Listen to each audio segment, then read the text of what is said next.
Anyway. Okay, so hello to everyone and welcome to another session of Alumni Masterclass. We have with us our alumni, Vanda Querido, from Portugal, who is going to present a very interesting project, which is called Designing a Cultural Repository to Preserve the Collective Memory of a Portuguese village, Beira, in this case, a place. And we're going to see um, how Vanda has somehow been able to create provisions for strategizing the collection of memories, of artifacts, of information in a way that is able to advance cultural sustainability in this area. And it also emphasizes the transversal role of design. It's not always about creating products. Sometimes it's about creating systems. And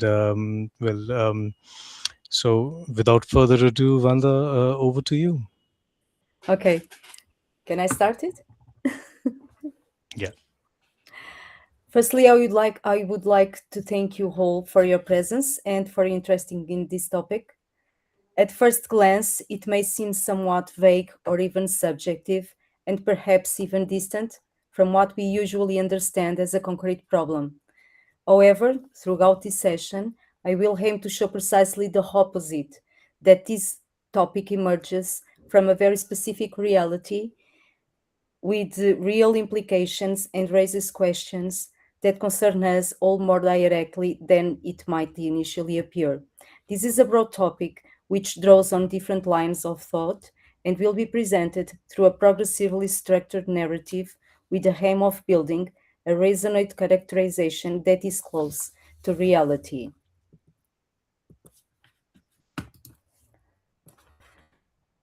The project focuses on a specific geographical area in Portugal, more precisely in a small village in the interior of Portugal. It is a region surrounded by the Estrela, Gardunha, and Malcata mountain ranges, where population decline has intensified over the 20th and 21st centuries, raising growing concern. This phenomenon puts at risk not only the built heritage, but also the documentary heritage. At this point, I would like to briefly highlight my personal connection to this place. My relationship with this territory is very close, as it is where I was born and where I lived for some time. I still visit regularly as I have family and friends there, and over time I have observed a clear need for intervention. This is therefore not only an academic perspective, but also a personal one. We are talking about a place, a village called Caria, where something valuable remains hidden and which may represent an important opportunity for local valorization. In general terms, the project relates to a collection that tells the story of a community produced by the community itself over time. There are recommendations and obligations regarding the safeguarding and collections, whether through legislation or through organizations that provide funding, resources, and platforms. In this context, I focused more specifically on national legislation and on DGLAB, which is Directorate General for Books, Archives and Libraries, as they are aligned with the same international guiding principles. At the core of this approach are three fundamental dimensions. Firstly, preservation, understood here through the process of digitization.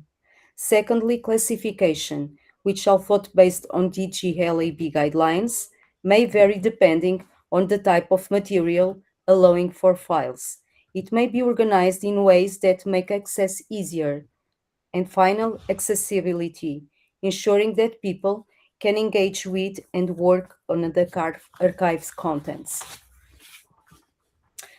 The Biblioteca Cantadeiras de Caria houses the collection, with its custodianship formally entrusted to the Parish Council. The collection is currently cleaned and catalogued by the curator librarian. Although it's in existence, in the result of an extensive process of the documentary analysis, organization, and classification, its lack of digital access makes consultation difficult, putting it at risk of being forgotten.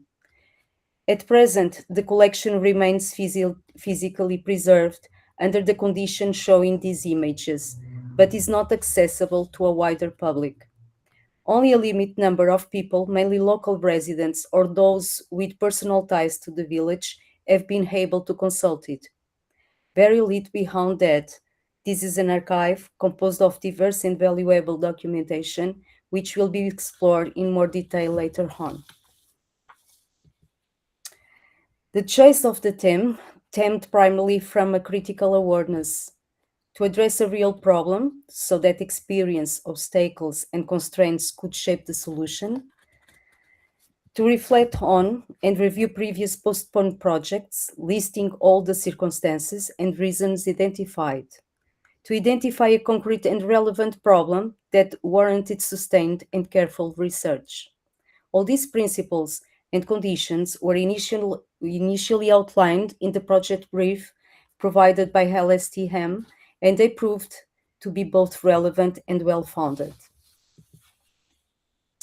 The key aspects underlying the selection of this project were based on the guidelines defined by the LSTM institution and its professional experience and social relevance of the project.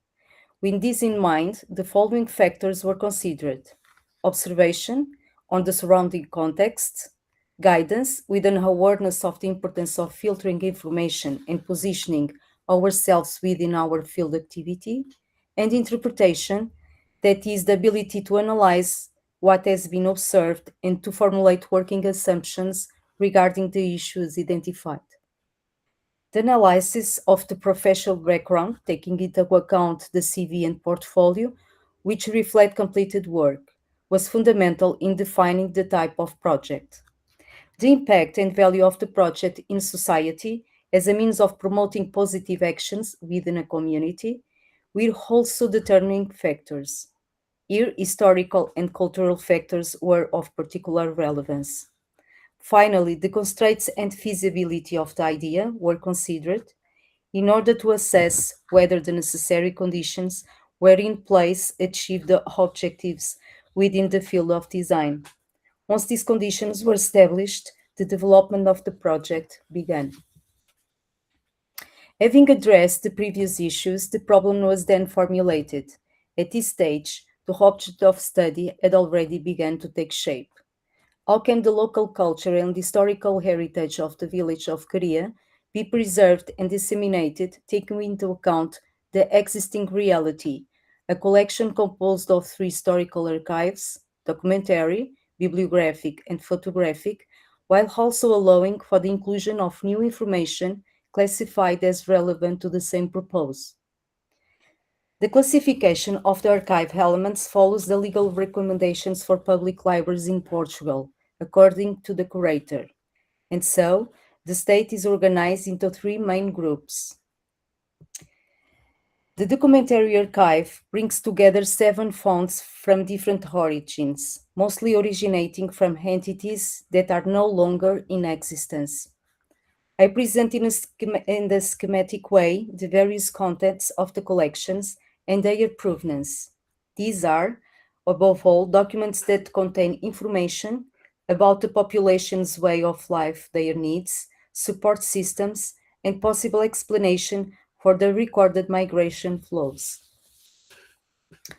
The basis of the archive allows us to observe data of a social, economic, religious, and demographic nature. It is a virtual closed collection since the only active institution is the parish council and therefore the only entity contributing documentation.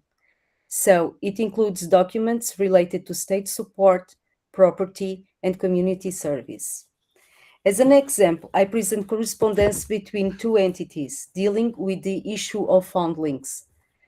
A record of community's life, particularly of children left at the foundling will. I will not dwell on this topic, but this topic gained a new dimension after the project for LSTM was closed. Further ahead, I will explain how these simple documents can attract new partners and initiatives that may even help the archive gain recognition beyond its local context. The bibliographic archive results from a donate collection from Casa da Torre. It mainly includes old or rare books, with particular emphasis on religious works, academic theses, and philosophical texts. They hold value due for their antiquity, beauty, and rarity. They are classified by century, and it's an archive that can be considered closed. The oldest example is a post-incunable work from 1534, from the early period of the printing press. As a point of curiosity, this period is understood as a phase of experimentation that led to the development of the modern book. The term incunable derives from the Latin incunabula, meaning in the cradle. During the photographic session of this archive, the fragility of many of the books was clearly evident, a condition that prevents regular consultation, although the subject is not frequently requested. Its digitization would be important in order to ensure the preservation of the archive. The photograph archive requires detailed classification, as a single image may represent multiple dimensions, such as transport, clothing, or architecture. The origin of the photographs is diverse, and although their provenance is identified, it is not possible to trace the author, nor the original owner of most of them, with a few exceptions. The photograph archive has been occasionally shared on the social media channels, on the Cantadeiras de Cria library, and displayed sporadically in exhibitions, being a source of great appreciation and curiosity. Currently, it follows a simple thematic organization, which should be further developed. It is also an archive that requires diversified digitization due to the different formats involved: printed photographs, film, and slides. This is the existing collection, but we can stop here, given that there is the possibility of new integrations even for these chronological periods. Design emerges in this project as an attempt to reconcile the various activities and themes, with the aim of communicating and making the collection materials accessible. Taking into account the data gathering during the research, it became important to innovate, developing a solution that would accommodate new entries and cultural and informational contributions, while maintaining an active role for the community. As a project of the community and for the community, its involvement and contributions play a fundamental role in the sustainability of the collection. A survey of the specialized professionals and service required for the project was carried out in order to define each role within the process. Given that the tasks are highly specific, it is necessary to establish a framework of qualified professionals for each area of activity. Particular emphasis should be placed on the curator, whose role is fundamental in the selection and clarification and classification of the collection, as well as a technical team responsible for designing the access portal, alongside the team ensuring the periodic maintenance of the files as they are incorporated over time. Starting from assumptions that making the collection accessible is of general interest, the questions arose: who could this information actually serve? To address this, a series of questions was mapped out to identify opportunities, explore different themes, and gain a broader understanding of the context. Thus, even at an early stage, it became clear that making the collection available could benefit a wide range of individuals, entities, and organizations. Geographical, cultural, intellectual, and social dimension were considered, as well as potential connections, namely future partnerships, and heritage, both historical and cultural. In this way, it becomes possible to direct efforts towards exploring the collection contexts, contributing positively to one of the region's main challenges: population decline associated with a lack of investment and fragile economic fabric. This map continues to be developed as will be see further ahead with the inclusion of new entities and specific interests given the diversity of the collection.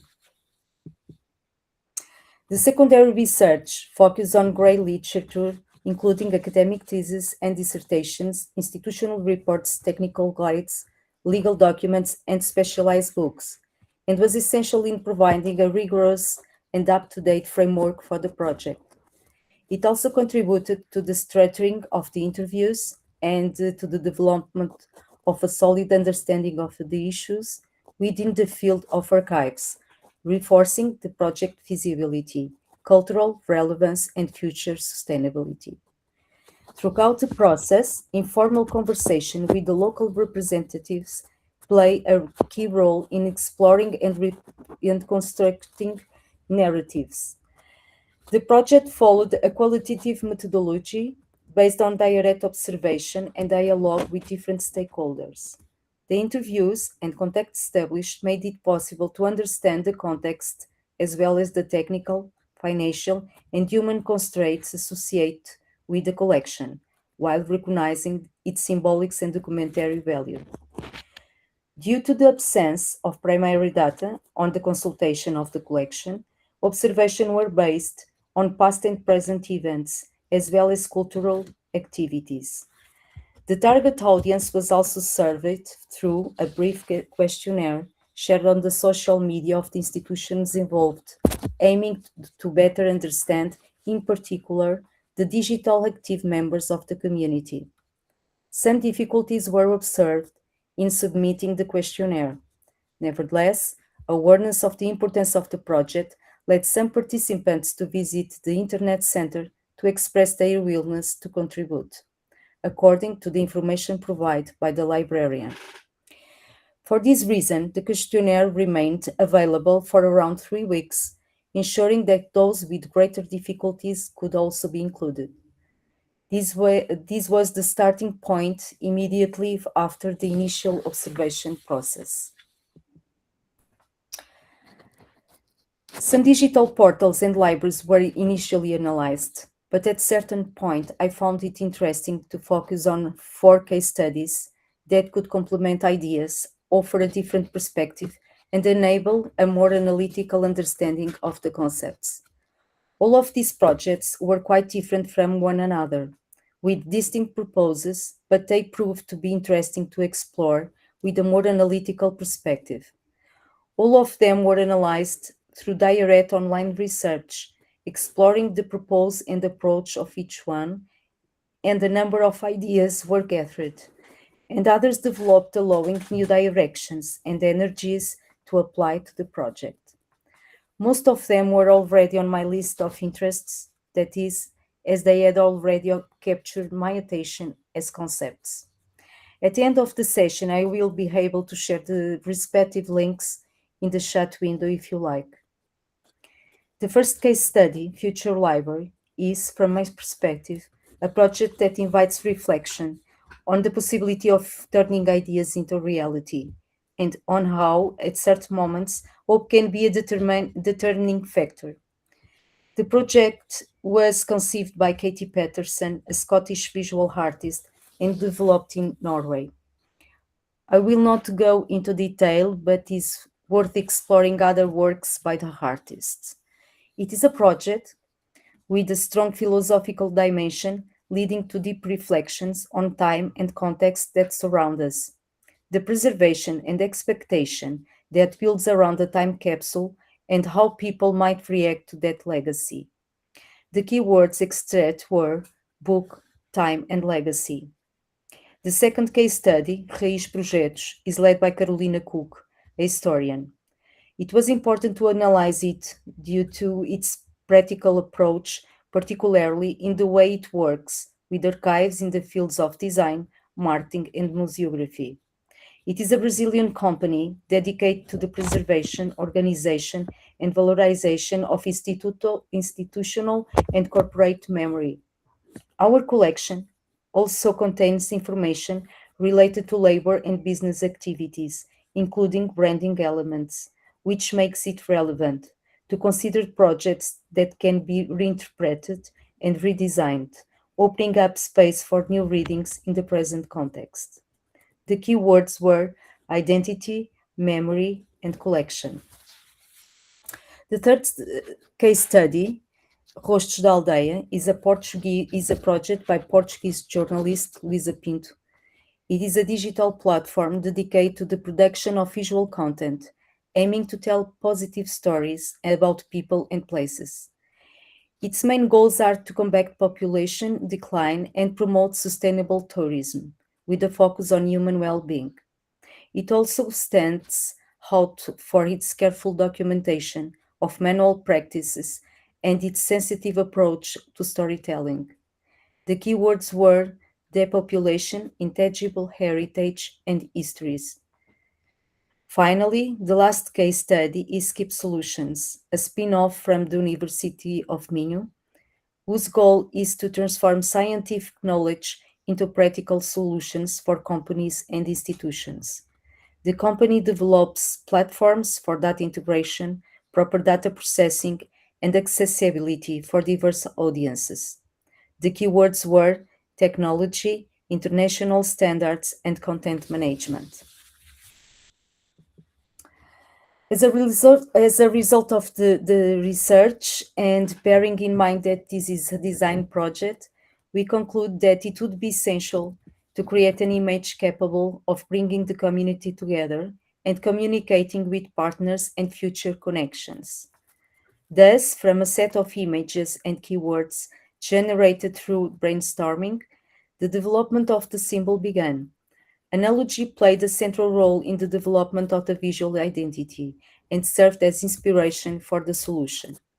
As previously mentioned, the locality as an ancient settlement, as evidenced by the cruciform marks present on the houses. The various identifying marks found in the manuscripts are also frequent and visually compelling elements. These are unique markings made up of intersecting and sinuous lines which visually identify the author of the text.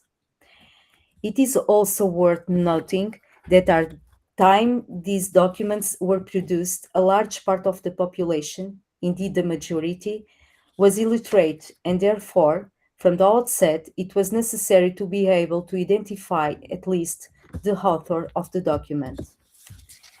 And then the paths of those who live there, narrow streets, cobbled paths, and dirt tracks, as well as those who arrived and depart, as recorded in the routes of the Caminho de Santiago, are elements that I believe deserve to be represented in the project's identity. Finally, the last image refers to resilience and to the ongoing dialogue present in the transmission of memory, a community effort that keeps this memory alive. This is how the logo emerges. It is based on analogy closely linked to the identifying marks found in manuscripts, which is observed in the archival documents consulted. Form motifs that are more or less abstract, yet still representing individuals and entities. The chosen color is a deep dark green, making use of transparency to reveal the points where the lines intersect. The color of the parish flag is a enamel green, slightly distancing itself from a direct association. The typeface selected for the lettering was designed by typographic designer Mario Feliciano, namely Morgan Avec Regular and Morgan Sun Regular. It is a licensed font. During the development of this project, one of the main challenges was find a distinctive name, both at the national and local level, that could truly reflect its purpose.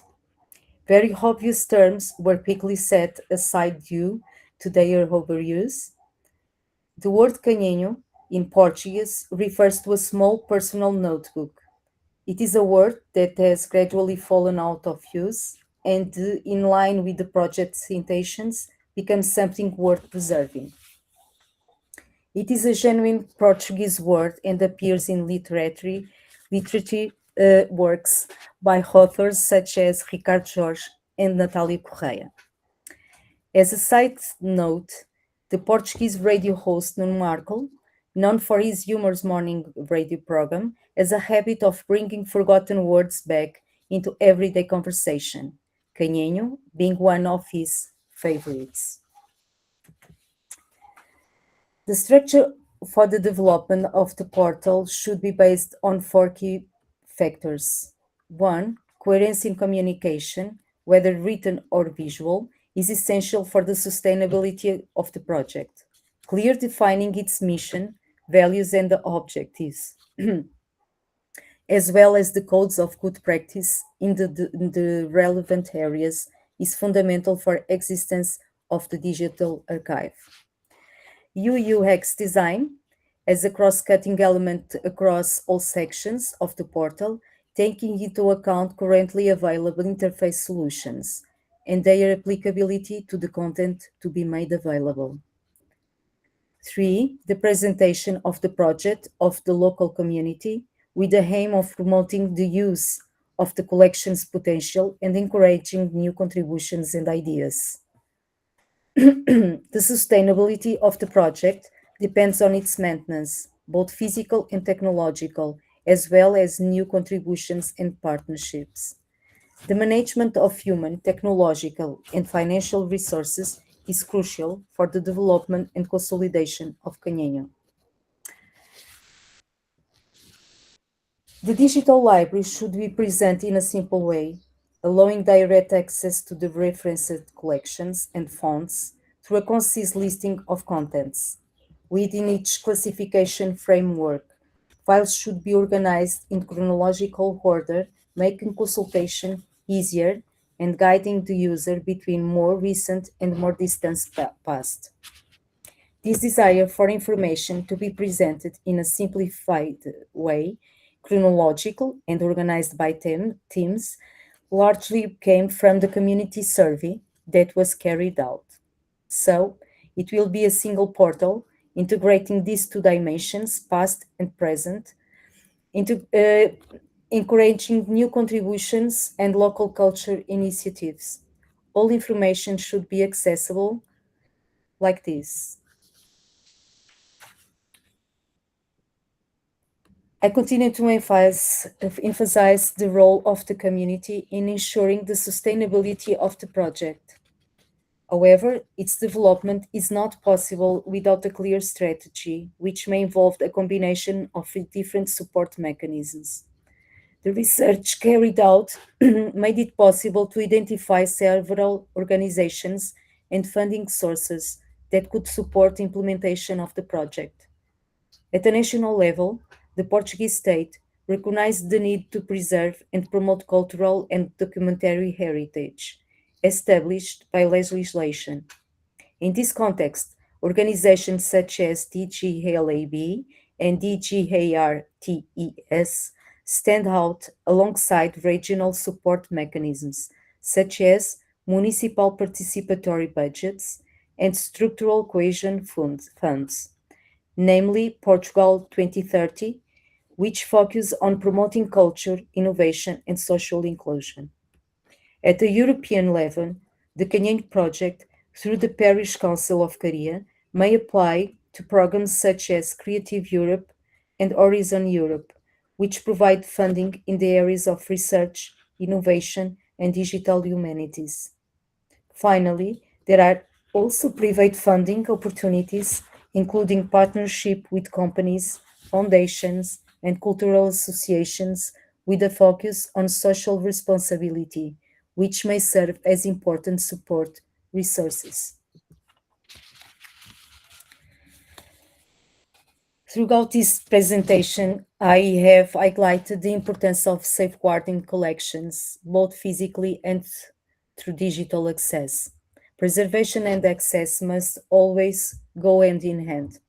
The example I present here emerged after the submission of the thesis during Storm Christie and the subsequent storms. The image shows part of the collection of the Glass Museum in Marinha Grande, which had not been digitized or properly documented. I believe it is important to highlight what can happen to information that is assumed to be safe simply because it is organized into bundles, files, or shelves.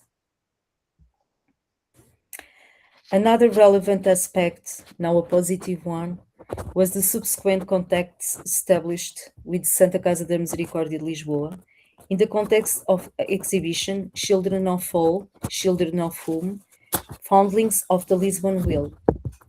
They showed great interest and respect for the initiative, particularly regarding the documents in our archive related to foundlings of this project.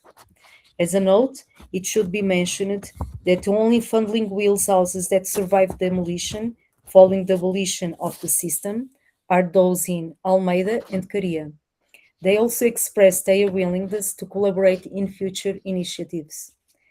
As the point, I would like to reinforce an idea that has been central throughout the project, the mapping of questions, particularly the archive services should always remain open to new organizations and new ideas. Partnerships may emerge where they are listed expected.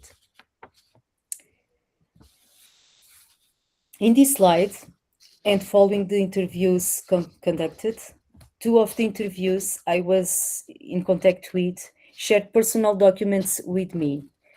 The first is a photograph of my grandmother capturing a natural moment that may be unique. I intend to explore this further, and it is possible the only photograph I have that is not taken in a studio, and that, which her smile can be seen. I'm referring to the girl on the left, around 14 years old, in an image that likely dates from 30s. The second document is the military record booklet of that Gulf father. This type of record allows for an understanding of people character and lived experience beyond the formal records of the time. It includes descriptions of lesser known aspects of his life, of which I was previously unaware. He was also among those who migrated to Argentina during the 20s. It is indescribable what we feel when confronted with this kind of information and imagery, when we are a result of those who have already written their history and left the seed for continue. It is something that cannot be quantified. Well, and so I conclude my presentation on this topic. It has been a great journey, which I will continue to develop. I hope so anyway. Without the support of guidance of the LSDM teaching staff, this would not have been possible. And I'm truly grateful for this opportunity. So if you have any questions, I will be happy to answer them. Well, thank you so much, Vanda, for this. Sorry about my English. No, no, it was perfect. It was perfect. Um, no problem on that side. But thank you so much. That presentation was extremely insightful. And wow, there's so much to unpack from this, because it almost has a character of a movement, which I think is very interesting, and it's also very important. Before we get on to colleagues for questions, I have just a few observations. Um, I think the works which you have referred to in the beginning, and the literature that you have referred to is very important in this aspect. It mainly provides an opportunity to understand what is a place, what is identity, and how these things affect people, how these things affect processes, how these things affect histories. So I think that was a very important part of your research. And I think the instances and the kind of anchoring literature has been very well chosen. Sometimes we have a habit of just dumping PDFs and then trying to go through them. But sometimes this kind of curated search really helps us advance in a direction of our choice. Um, Another thing which I found very interesting was how the project, and at a conceptual level, how the project provisions, it creates conditions for not only preserving the history of a place and not only preserving the documents and the archives and advancing digital transformation in some cases, but it's also how it helps understand the value of the stories, value of the narratives, value of the arguments that are there inside these documents, these photographs, and perhaps it's not our place to determine these values straight away. It's open for interpretation, but what the project ensures is access to this kind of source material library. And I think that is immense as a contribution, because then people can, and then projects can, and then studies can further investigate the different values attributable to this place, and by connection to other places, for example, human values, social value, historical values, material values, visual values. All these values are some of which you have already touched upon, but there might be more that can be perhaps explored by other projects. But it creates that basis, as you showcased very correctly. The storm in Lady, it destroyed invaluable documents, Yes. and that is a situation we are very well equipped for, perhaps years to avoid, just by doing or taking this step of preserving. And it's not only about preserving, it's about many other things. Then So therefore, the access to knowledge is a very important aspect. Then another thing which I found, or two things which I found interesting, were how you were utilizing modern technology to safeguard histories. Right. So Yes. usually, what happens in these cases, and as the depopulation in these areas can vouch for, is that somehow or the other, histories are always in conflict with contemporaneity, modernity. Here, you're using digital technology to safeguard analog histories, analog produced articles, and visualities, and of course information and knowledge management. So I think that was very interesting. And another thing which I found interesting was this aspect of constraints. I think in the scope of your projects, the constraints were very important. And it Yes. was very good that you didn't see them as conflicts. Constraints in this case, I think, served very much like goalposts that Yes. helped. Yeah, that helped you move, that helped you direct, orient yourself, so that there is no conflict in the future, for instance.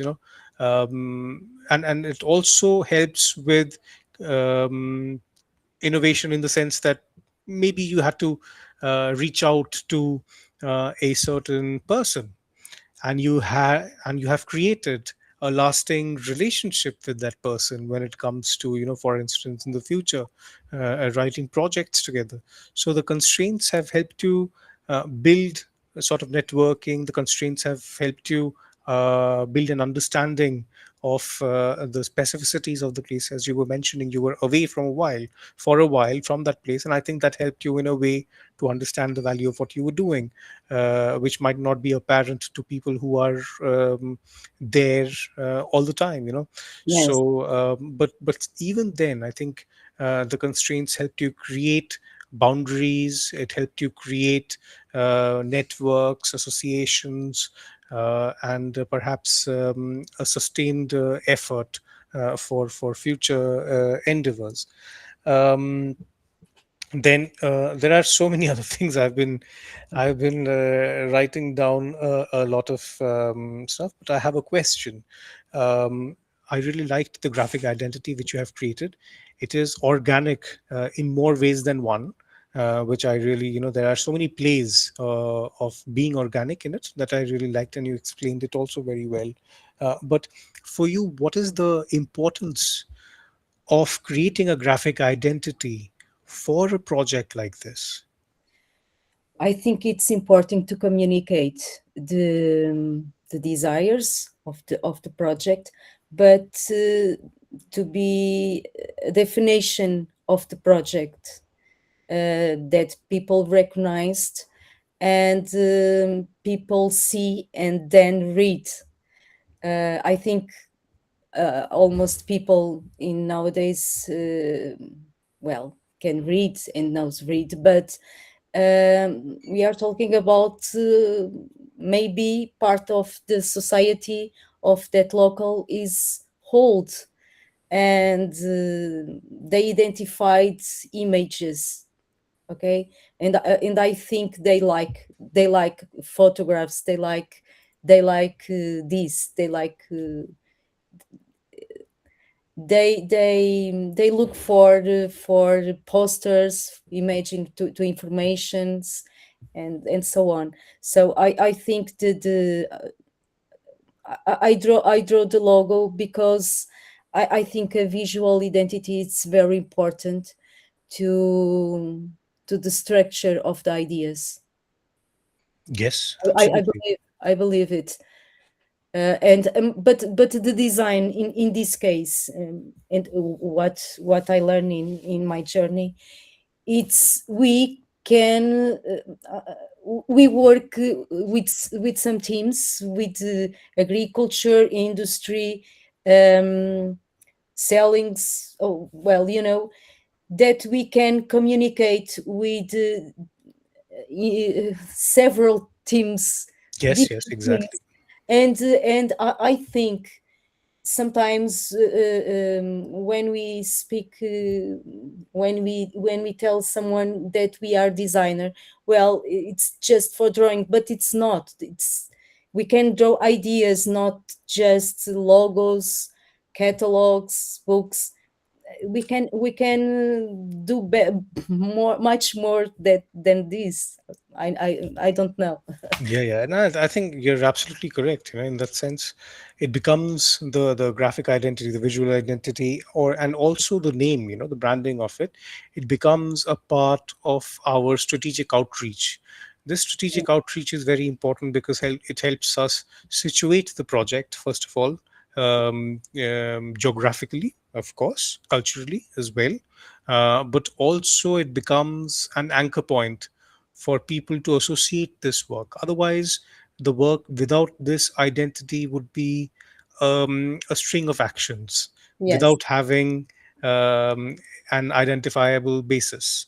So I think it is a part of our strategic outreach, but of course the main contribution of this project in terms of design, I would say, is the strategy, is the information structuring, gathering that you have been able to undertake.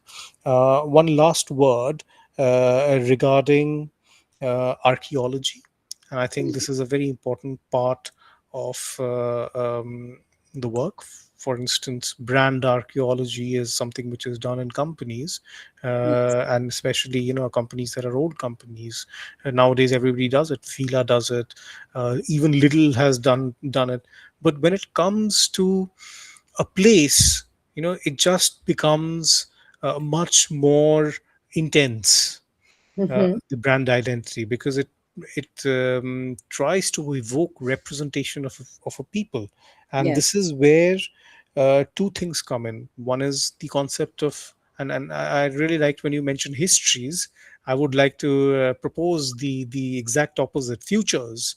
Yes. um, so we have two concepts here. One is heritage futures, right? So you are in a way safeguarding the futures, I would say, because there's not only one future, right?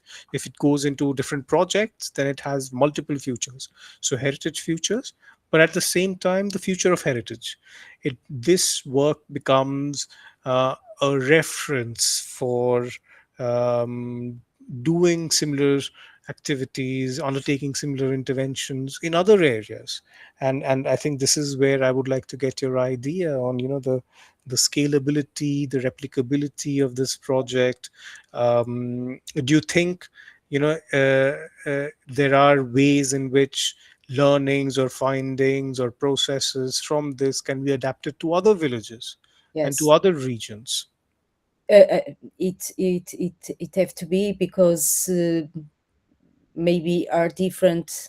uh, the characterization is different, so the results and the work, it will be different, but the needs of the process are there, so we just have to gamify the Yeah, questions. absolutely. Do you think the source material will be different? Yes, Okay. yes, but it's funny that, I think interesting too, because if it happen, well, can you happen, um, and all archives that are lost join with a platform, much more bigger, region platforms. It could be interesting. They are connected. Okay, so I think it will be I it think will. that is the project, right? That is the bigger project. So, well, I think it has a lot of potential, and I wish you all the best, and I hope that Okay. you're able to take it forward. So, saying that, I will open the floor for questions from the audience. Yeah. Does anybody have a question, an observation, an inquiry?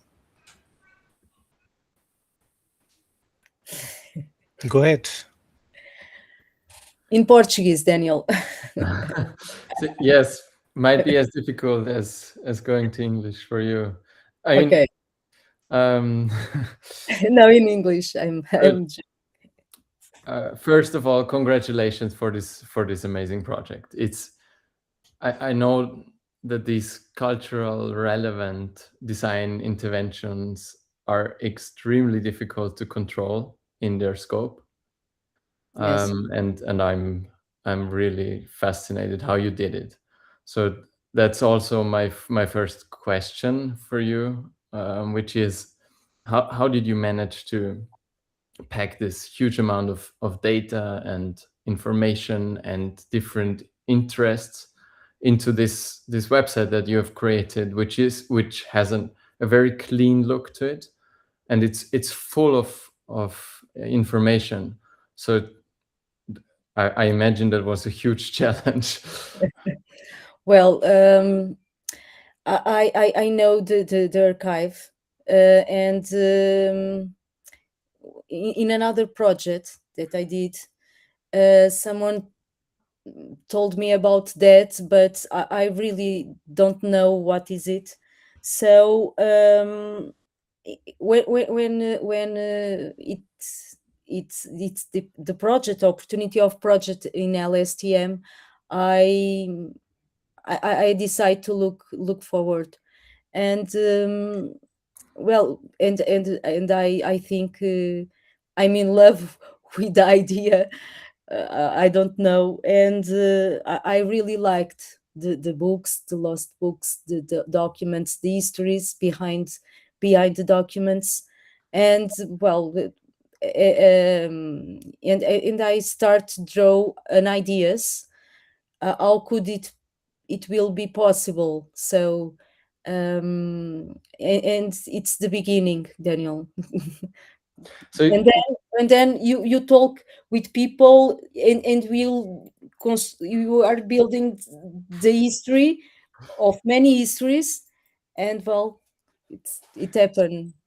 So from a, I know you've been in the field of design communication for long. So from a design perspective, w- were there any specific tools or any I don't know strategies that you were using to stay in control of what you are gonna use and what to put and where to put it?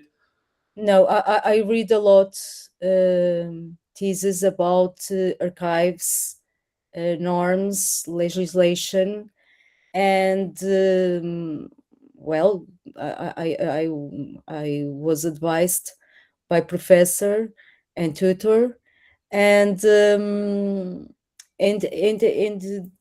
the project gained the form, you know. How can I do in my scope of design, just and read another thematics that it's not mine, but it's necessary to construct interviews and talk with people, and with a simple conversation, uh, more technical, more about ideas and the needs. I will construct the things, what is necessary to do, you know. And design is that communicating how it was possible, how it will possible to put it in active. I don't know if you understand me.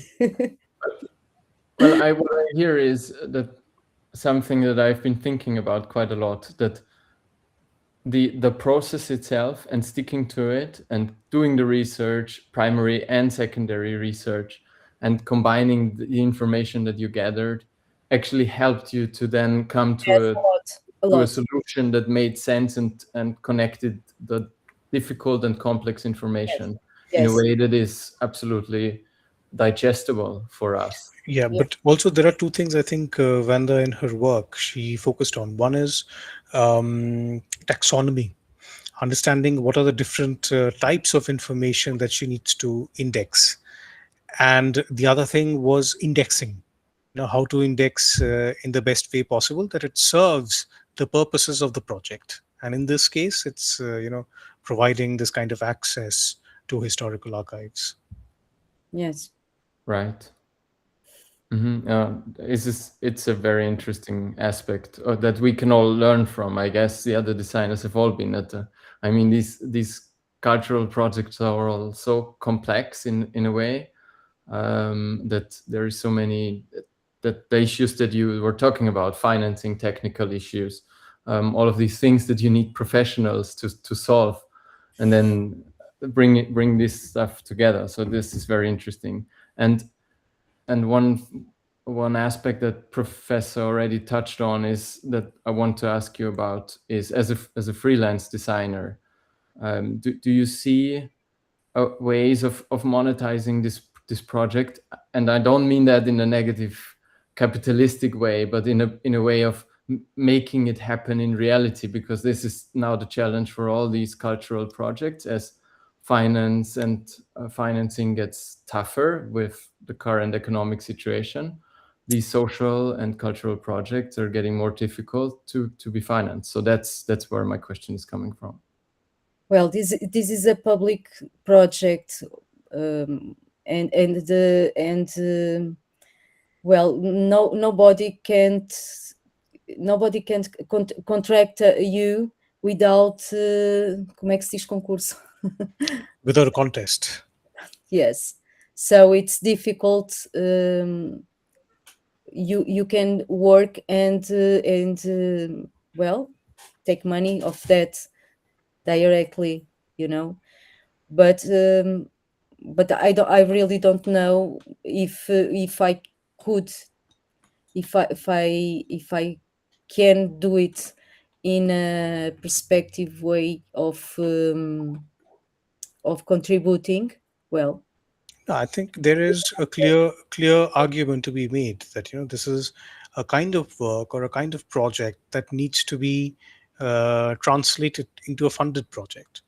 And funding can be for example, it can be an exploratory project that can be funded, which will create resources, which will create possibilities for you to continue it on a sustained fashion. For example, initially locally, then regionally, and then nationally. So these are the kinds of ways in which you can monetize this work. But as you said, it's a concurso, it's a contest. But the opportunity for these kinds of cultural projects exists at various levels, both local and European. Yes, yes. By association, it could be happen. For Yes, example, association. It can also happen via the cultural department of the municipality. yes, So, but it needs to be something which is multidisciplinary. It cannot yes, be. So the vision is yours, but you will need to take it. yes, You'll need yes, to find other stakeholders to create a project. yes. I think it should be always like that. Yeah, Well, exactly. Yes, it will be very interesting to follow this project and see how it turns out. I mean, I really have all the fingers crossed that there is some funding out there, that you can get a hold of, because these projects have value way beyond what we can even see now. I mean, one of the largest intellectual paper of Germany um, has now released data from Second World War, that has come back from America. They have taken the data when they came into Europe, and when they left, they took it with them, and now they have released it and made it public. And we're talking about 50, 70 years past. So if the data had been lost, this would have never been possible. And yes, and we don't know what information is in the documents that you're preserving with this project. So the value is incredible, but finding someone who's able to pay for this and make translate this value from into funding, that's a whole different story. And as designers, we have to live from something. So I really hope that you can get this project to a level where it also reaches financial value to someone. yes. Yeah. So thanks so much for Thank sharing you, this. Daniel. I put Great. the links in chat box if someone want to research. Okay. Any further questions? Any further observations? Yes, I have some Sorry. observations and questions as well. Although I think we are running out of time, but I'll try to be quick. First of all, congratulations, Vanda. I think it was very, very interesting, the process and the results as well.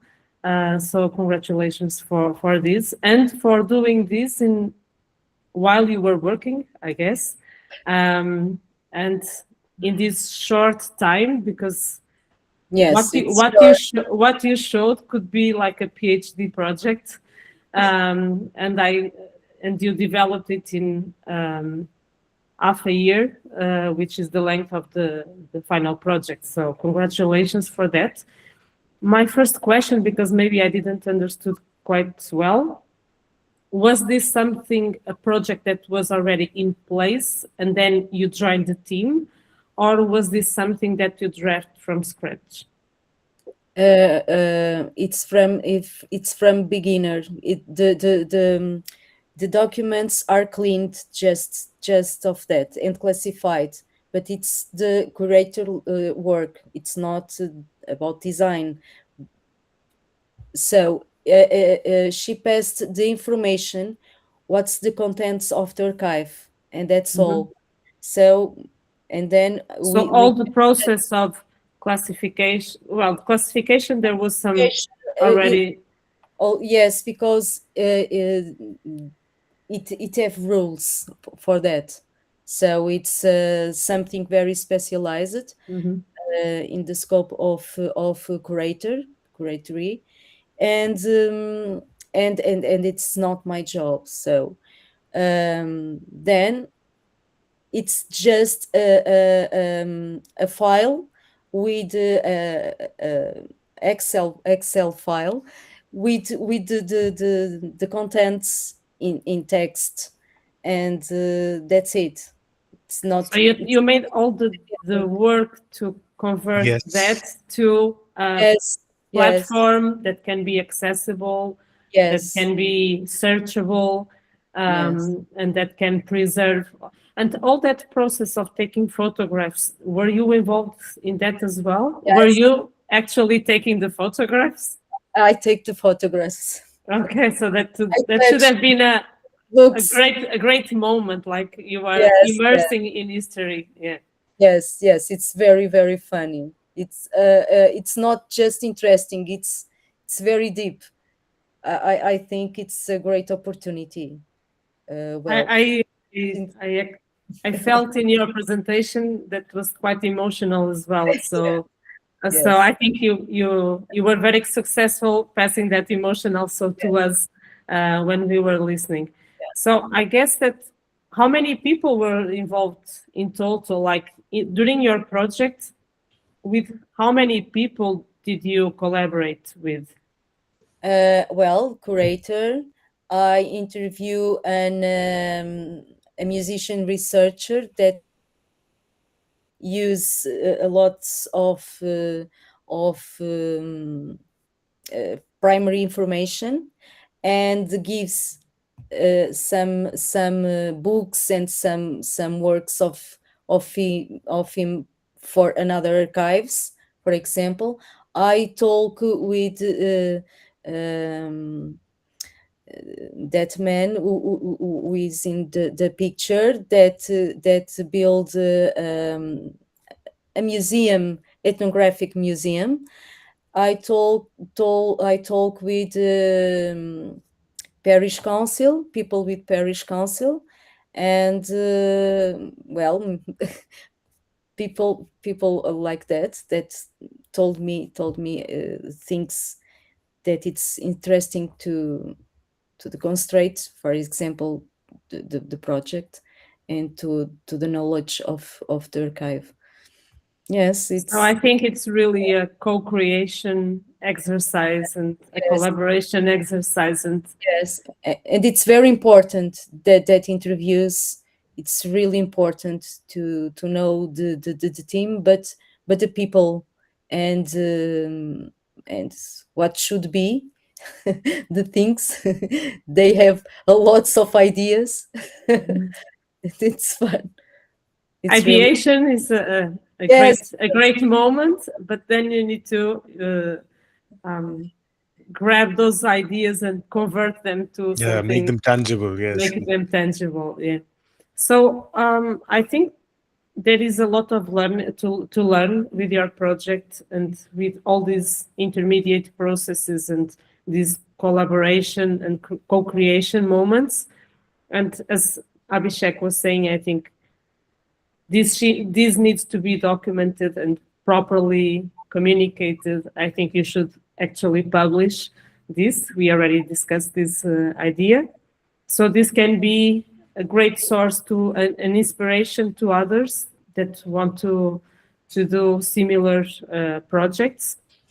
And I think, yeah, this should be exported. Like obviously there are adaptations, as you were saying, yes, to local contexts, but I think in general the process is similar. similar, can be a good benchmark for other projects. So in terms of your repository, you mentioned some accessibility concerns. I would like to know what specific concerns were there. Well, we have some platforms like Universidade do Minho that have some platforms, but what I feel when I consult it, it's not so good for people that it's not expert to consult it. I think, and I think it should be much more easier and much more direct to people consulting. Especially because maybe you will, as you were saying, there are people that will consult that probably are less skilled. But it's not just my opinion, because I'm like I don't know, I'm not expert on that in some kind of business, but in topics, but people who general consult these files, they don't appreciate a lot, make research in some platforms. So this leads to my question: did you make any specific usability tests with your audience? No, completely no.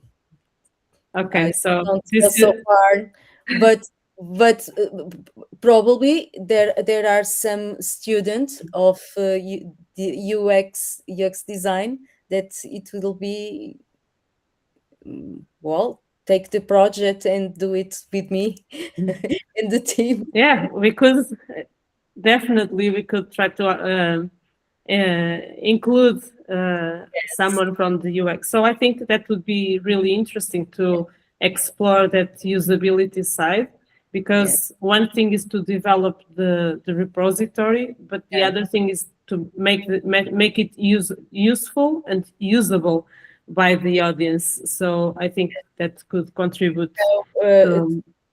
The idea, it's work time, the past and future, well, like this. It's important for persons localized in time, but the term time is very relative, no, for me, for you, for him. So but I think they need a timeline to consult sometimes the files, no, or the images. They have some needs to think it's much more concrete. But I draw that website, that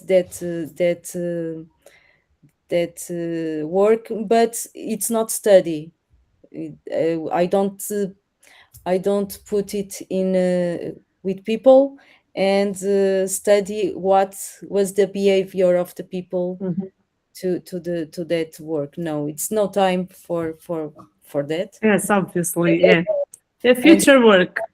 And it's not my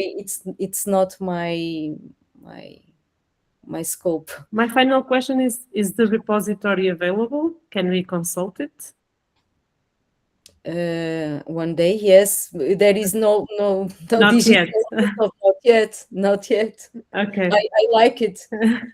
So I will be looking forward to see it online and available, or in a museum that we can go to Beira and see it for ourselves.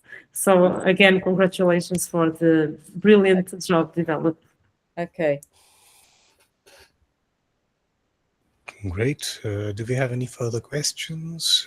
Any observations? Otherwise, we are right on time. I think we've passed 10 minutes. Rosario, Alex? Yes. Congratulations, Wanda. And I would like to know if you applied any test for taxonomy or categorization during the study. What do you mean by test? Card sorting tests. To study more about taxonomy.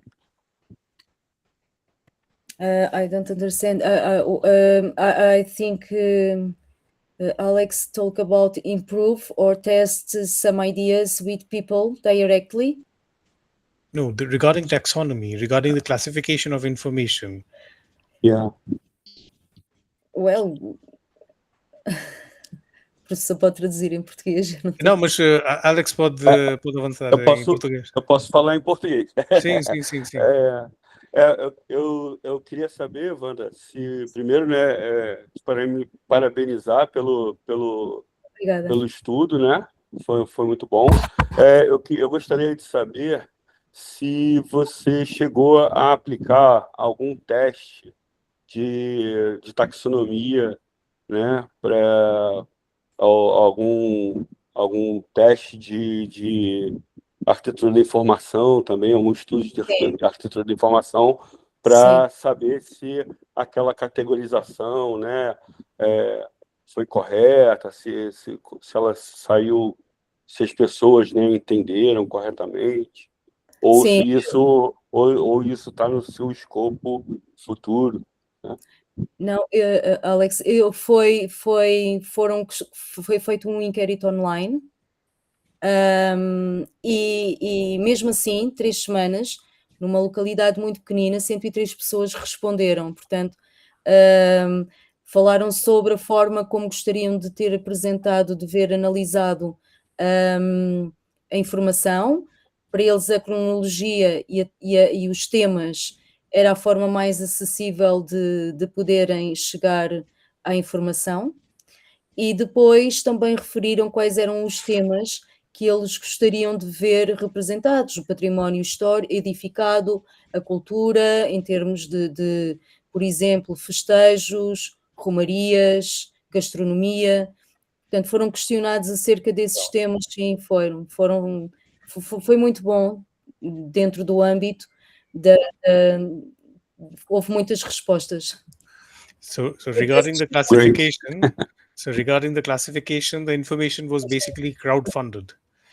In the sense that instead of you classifying and then asking people whether it is correct, you straight away ask them for what is their version, and then you made a compilation and perhaps a compromise or a resolution between all these different perspectives towards creating your own version of the classification of the information infrastructure. That is actually a very good case study for a design method, or actually a research method called phenomenography.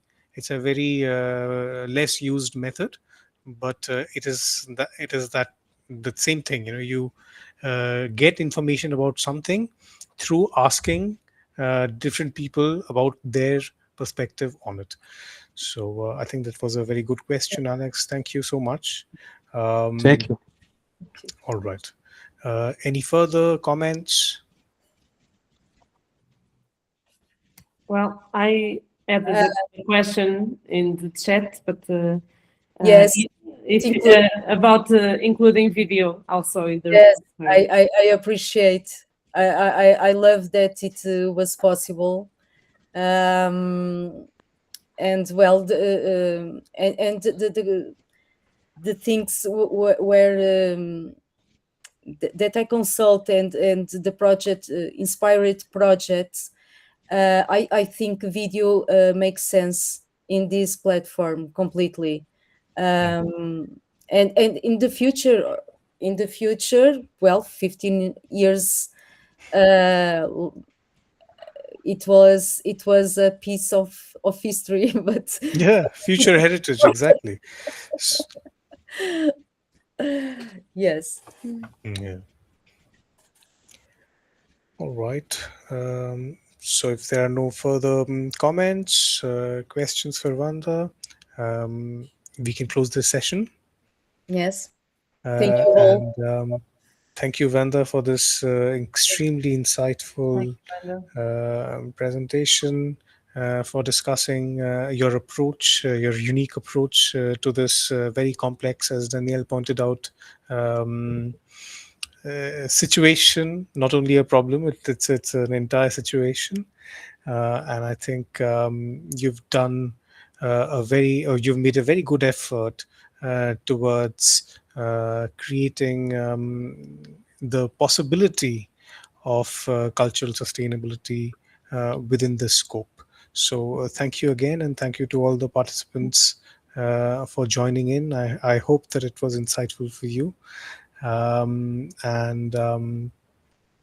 we hope that you will join us for our next session. So thank you. Thank Vanda, you. please do keep in touch. Have a nice week. Thank you.